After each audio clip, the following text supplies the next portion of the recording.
Lebron maagang nag-flex sa depensa, nag-fly high pa sa play na ito. Ibang klase naman ang tirang sinubukan ni Trae Young at bad trip nga si LBJ kay Coach Yam nang mangyari ito. Hingi po tayo ng isang subscription sa lahat ng dumadaan sa ating munting channel kung nagugustuhan nyo ang ating palabas.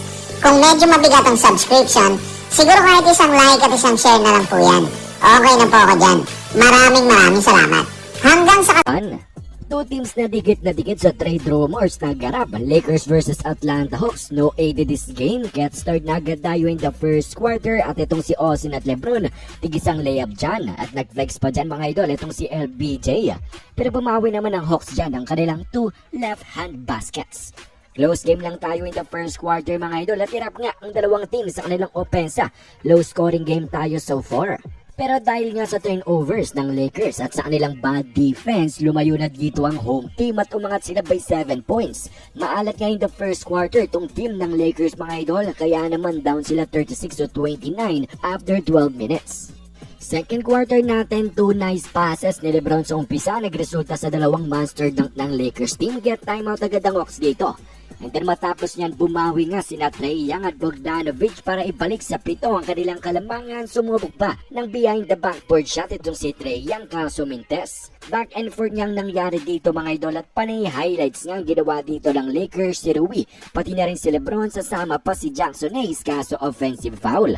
Pero good basketball nga ang bawi sa kanila ng Hawks, kaya naman umangat sila by 10 points kahit may highlights pang ang ginawa ang Lakers team. At sa pagtatapos nga ng ating second quarter, kanilang inalagaan yan at naging 11-point lead pa mga idol after 2 quarters, 67-56.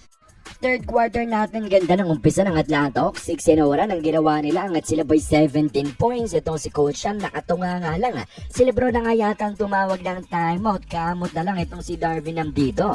At wala nga mga idol, hindi effective ang timeout dahil ang Hawks ginawa ng 20. Ang kanilang advantage dito sa Lakers, parang last game lang nila, wala na naman depensa ang Lakers. At kahit pa nga nagtulungan itong si Austin, D'Lo at Lebron, ay malaki pa din ang lamang ng Atlanta sa kanila.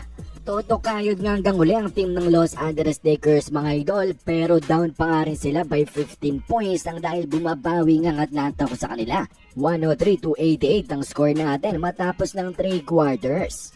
At sa fourth quarter naman natin, 5 inuran ang ginawa ng Lakers. Lebron at Rui ang nagtulungan, baba sa 10 lambang ng Hawks at nanatili nga dyan ang kalamangan mga idol. Back and forth ang two teams sa first 3 minutes. Sayang pa chase down dito ni Lebron, hindi nga bumaba ang mga teammates niya. At biglang ang nag-take over mode itong si DeJounte Murray mga idol in the fourth quarter, 8 straight points ang ginawa, kaya naman napalayo niya na naman ang Lakers sa labang ito. 16-point lead na naman sila. At hanggang sa hindi na nga kinaya ng team ng Lakers na makabalik pa sa labang ito, hindi na nila mga idol na overcome ang big lead ng Atlanta Hawks. Natalo nga na naman sila, 2-game losing streak na itong LA.